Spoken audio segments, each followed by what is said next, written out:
following contest, set for one fall with a 30-minute time limit, is for the PWR Tag Team Championship. The man in charge, when the bell rings, referee Andrew Mullen. Introducing the first challenger, making his way to the ring, he hails from the state of Euphoria, weighing in at 2,960 ounces, Jimmy the Flying Hippie.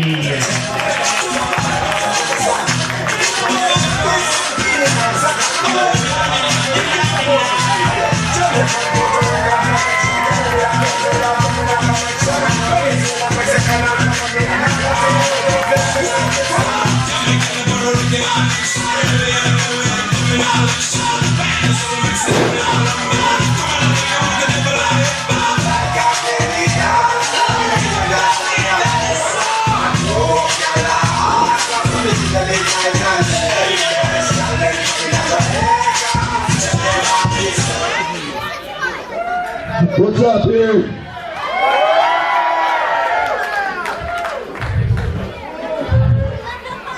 You guys ready for the Homegrown Heroes? You guys ready for my partner?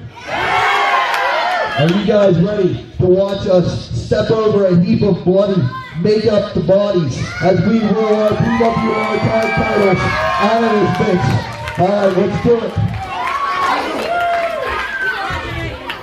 He hails from Jacksonville, Florida. He weighs in at 265 pounds. People are very pleased. Put your hands together for big time Bill Collier.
Their opponents, making their way to the ring, being accompanied by Stain. They hail from the Broken Mirror, and they are the current reigning and defending PWR Tag Team Champions, Crimson War Child, the Dead Wrestling Society.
Well, ladies and gentlemen, we kick off the second half of PWR's New Year's Evil with the Tag Team Championship match. A match that we've seen time and time again, but a result that has not remained the same month in and month out. Big Time starting off this tag team match. He normally doesn't start off the match.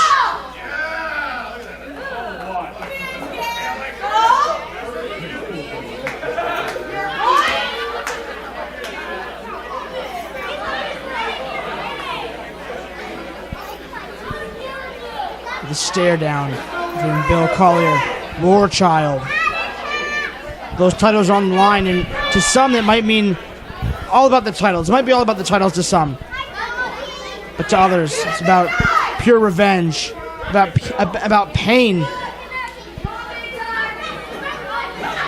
This Dead Wrestling Society, they're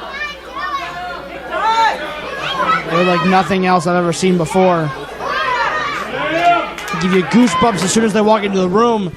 The initial lockup between War Child and Bill Collier now.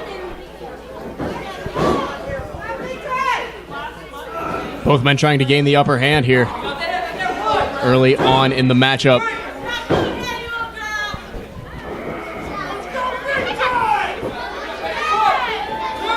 Bill Collier backing War Child to the corner.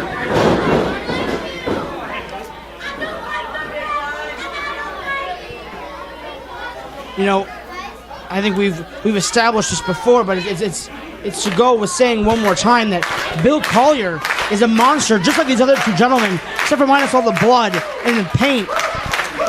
He too is a monster, just like these two men.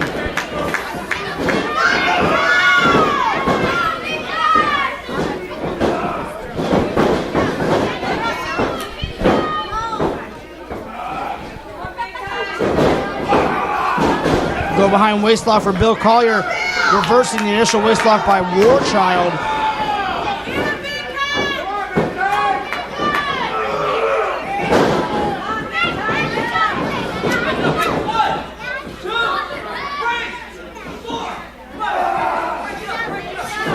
Referee Andrew Mullen forcing a break there between War Child and Big Time. You know, I think Andrew Mullen understands what is at stake here in this match, you know. Jimmy the Hippie tags in, unbeknownst to Bill Collier there for a second. Hippie showing his speed advantage.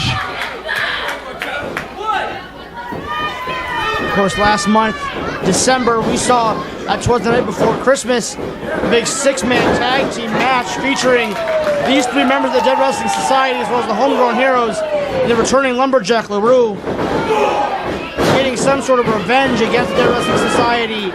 But the month before, we saw a steel cage match for the Tag Team Championships that ended in, well, questionable terms. It absolutely did.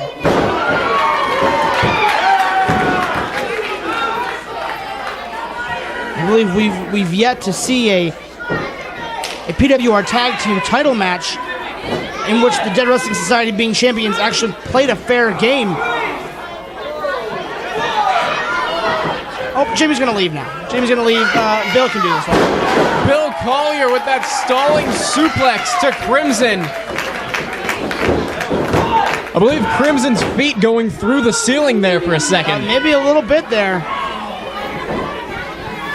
You know, we saw the Dead Wrestling Society gain a new member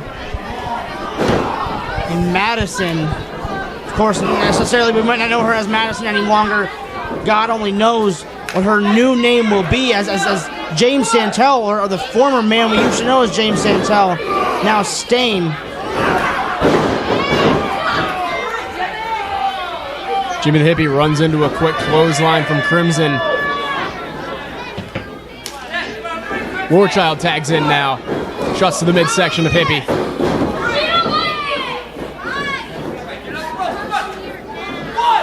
Hangs him over that middle rope there. You know, this is... Oh, come on. This is just... I would expect nothing more. Nothing different from the Dead Wrestling Society. Look at him right now. Andrew Mullen distracted by Warchild there. You know, this is the mastermind of this man Crimson. This man Crimson got into his own very mind. Now, stay with me, Ted. Stay with me. He got into his own very mind. This man used to be known as Conrad Kennedy III. Conrad Kennedy III. This is absolutely 100% true. I know it might not have been completely true in the past, but I'm no joking here.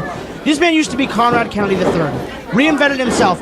Had a new state of mind that put him into this persona, this Crimson alter ego. And it seems that he has a hard time differentiating between the man that he once was and this alter ego that he's solidified into himself now.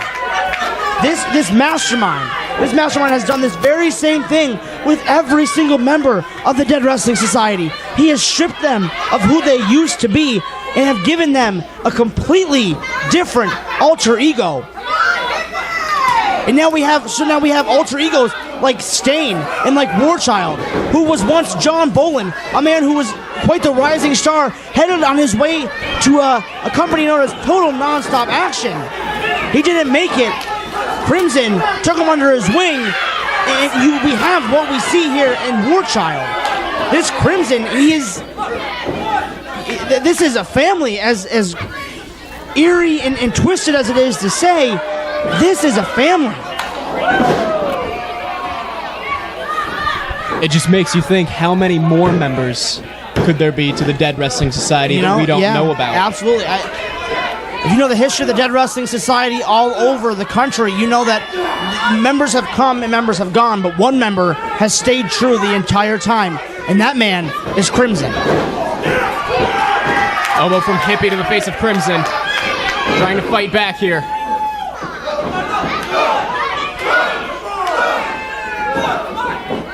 Oh! Crimson planting that knee into the chest of Hippie.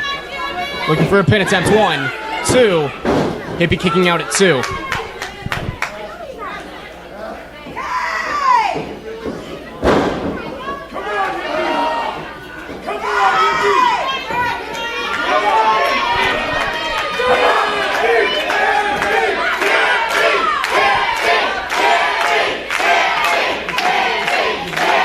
Bill Collier trying to rally the support of the crowd here in Erie.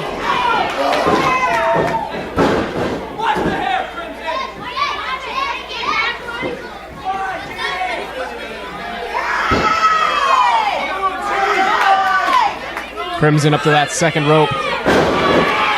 Nobody home. Hippie moving out of the way. Hippie's got to make a tag here. Bill Collier is ready.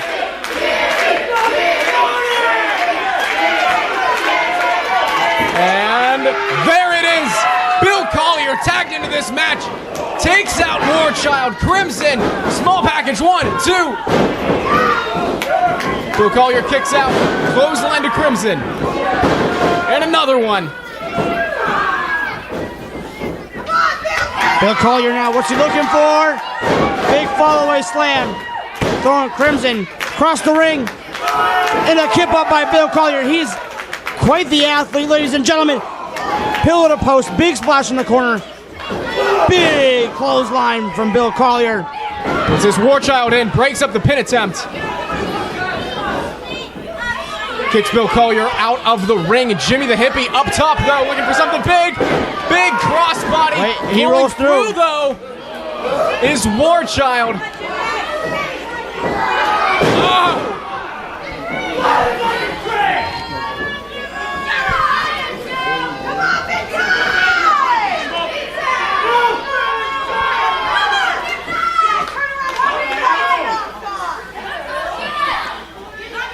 Warchild unfazed by Bill Collier. Getting right in his face.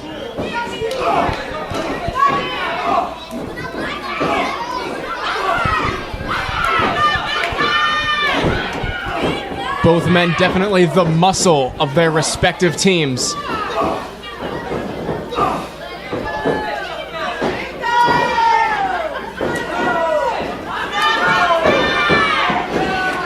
Collier off the ropes. Both men are down now. Hippie up to that top rope. Big senton splash. Oh, there's the miss. There's the What is miss. this? Andrew Mullen, our referee here in this match, apparently calling for a disqualification, I have to presume. Throws him out of the ring.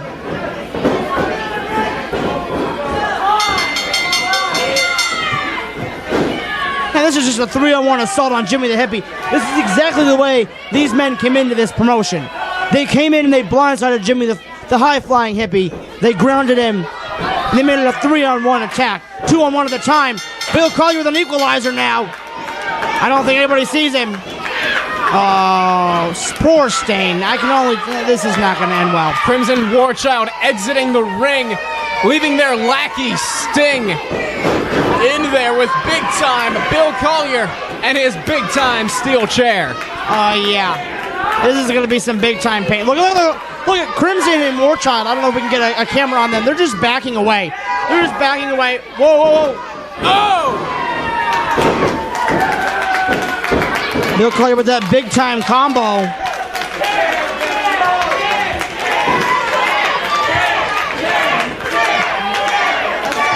They want that chair though. They want that chair.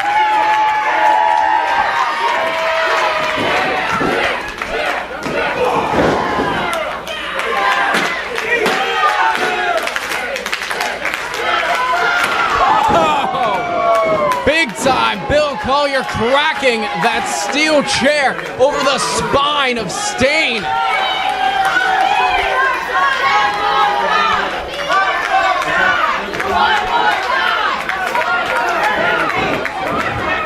Ladies and gentlemen, the Dead Wrestling Society has been disqualified. Your winners, Jimmy the Flying Hippie, Big Time Bill Collier, the Homegrown Heroes.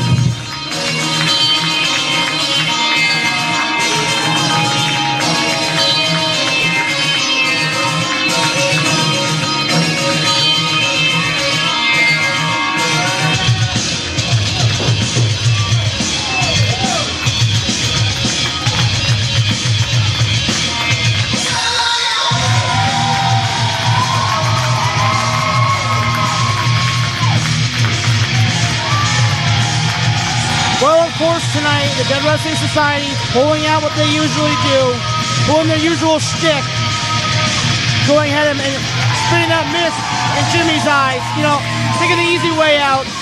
It might be a disqualification loss, but those championships are still right in the hands of the Dead Wrestling Society. You gotta think, though, the Dead Wrestling Society doesn't care about those titles. They care more about the fact that they have them and the Homegrown Heroes don't.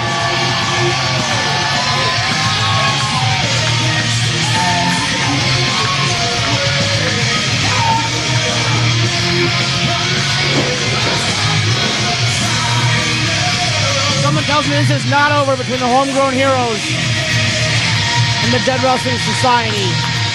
They won't stop until those titles are back around their waist. I win my match in about, the first minute and a half. And I go back behind the curtain, and the crowd was next to quiet. It wasn't that they didn't like what I was doing. It was a totally different look. It was Jimmy the Flying Hippie. Next thing you know, it's about 40% of the audience is booing. McChesney hits Sprocky with a kick. McChesney's going to be the PWR Heavyweight Champion in his hometown, and this is something that people have waited for, and now it's going to finally happen. I'm going to make the 3 count for him. I get down 1, 2, booed out of the building. Then that was the last PWR show for 10 months. I have pent-up anger and frustration that I'm going to get out. That's precisely why I said earlier I enjoy working with smaller guys better. Right. My ultimate goal is to move on to the big stage and move up to WWE.